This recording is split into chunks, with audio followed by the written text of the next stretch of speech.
Committee.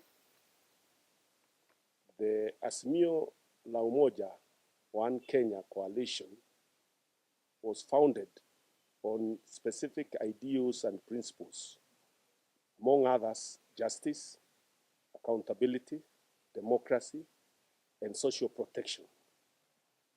It is upon the four stated principles that the Azimio Coalition flag bearer was unanimously chosen and the party structures put in place.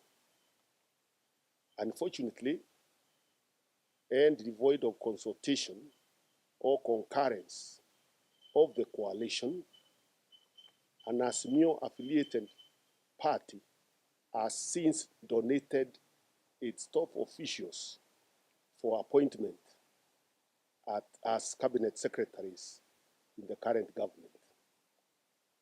This is in spite of the fact that Azimio la Umoja One Kenya Coalition is firmly in opposition as a check and balance on the government. And indeed, in our constitutional structure, there are two sides, the government and the opposition. Those who win the election form the government. Those who lose the election form the opposition, which has a cardinal role to play in advancing a democracy. If the recent protests by the gallant youth of Kenya is anything to go by, the current government has lost credibility and the confidence of the people. While the foregoing is as clear as day, peaceful demonstrators agitating for a better future have been met with disproportionate use of force, exacerbated by rising cases of daylight abductions and extrajudicial killings, which are an eerie reminder of the pre-constitutional days. Therefore, the inclusion of members from an Azimio-affiliated party in government is untenable. Neither can the same be considered a government of national unity. As a matter of fact, all indicators point to a government united against the people, who continue to anchor for change, reduced cost of living, better living standards, rule of law, and justice. It is against this backdrop that we as PNU cannot, in good conscience, follow our brothers from a section of the Azimio coalition into the government. That would go against the party ideals upon which our party was founded. Our support for the ongoing protests, dubbed Gen Z protests, was never about a jostle for positions. Neither was it about sharing of power among a few of us. We therefore choose to err on the side of accountability, on the side of the Constitution of Kenya, and the principles that made us as a democratic nation. Anchored upon the foregoing, the Party of National Unity, as a constituent party of Azimio coalition, at a special NEC meeting held today, resolved as follows. 1, that the Party of National Unity hereby gives notice to the chairperson of the Azimio la Umoja One Kenya Coalition Party to immediately convene a meeting of all Azimio constituent parties where an inclusive resolution should be reached on the way forward for the coalition. Because the current situation where we have members of Azimio in government and others in opposition is untenable. And therefore, a formal meeting, convened very urgently to discuss the current status of the coalition and decide on our way forward is the only way to resolve the issues that are currently bedeviling this coalition. Number two, that the Party of National Unity rejects any attempts at having a national conversation devoid of a legal framework. The same is a waste of time meant to doing Kenyans and buy more time for the current regime.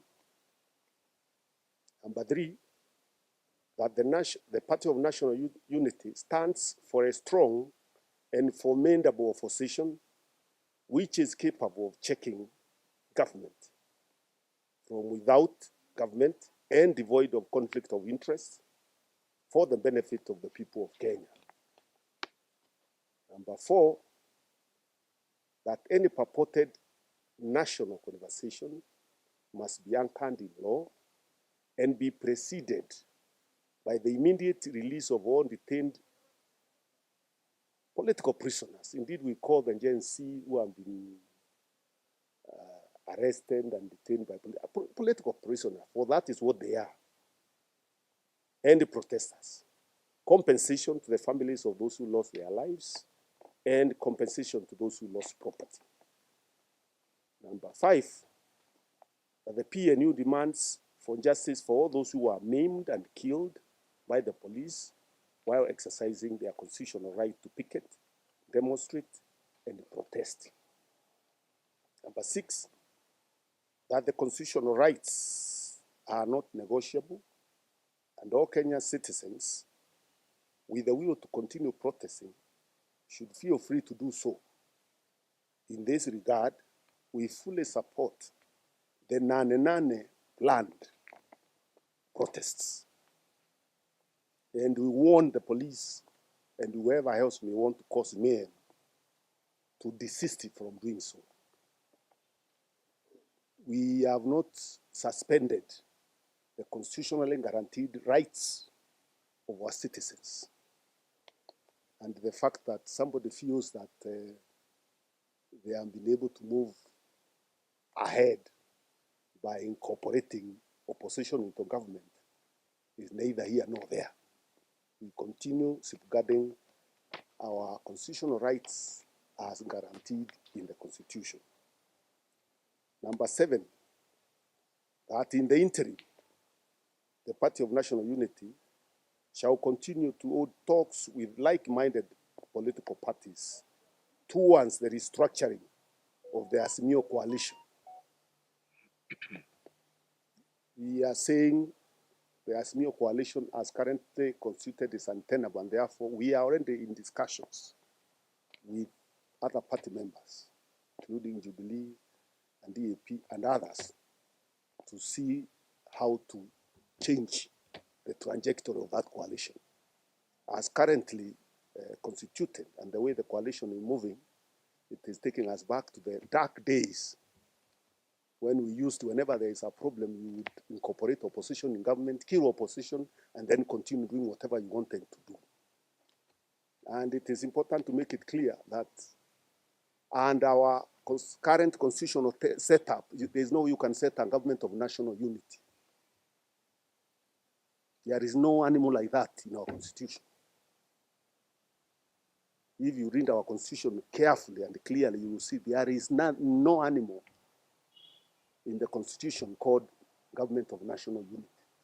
That is a creation of self-serving politicians who want to reap from the suffering of the Kenyan people. If you want to form a government that includes opposition, then you have got to amend the constitution to provide for that. People have forgotten, we are not in a parliamentary system. We are in a presidential system where government is clearly defined and opposition is clearly defined.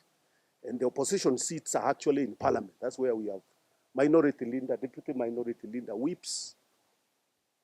We have them sharing critical positions in parliament.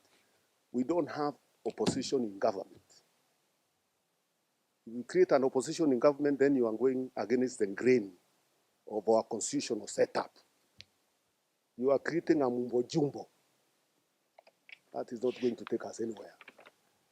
And Kenyans are tired of this music,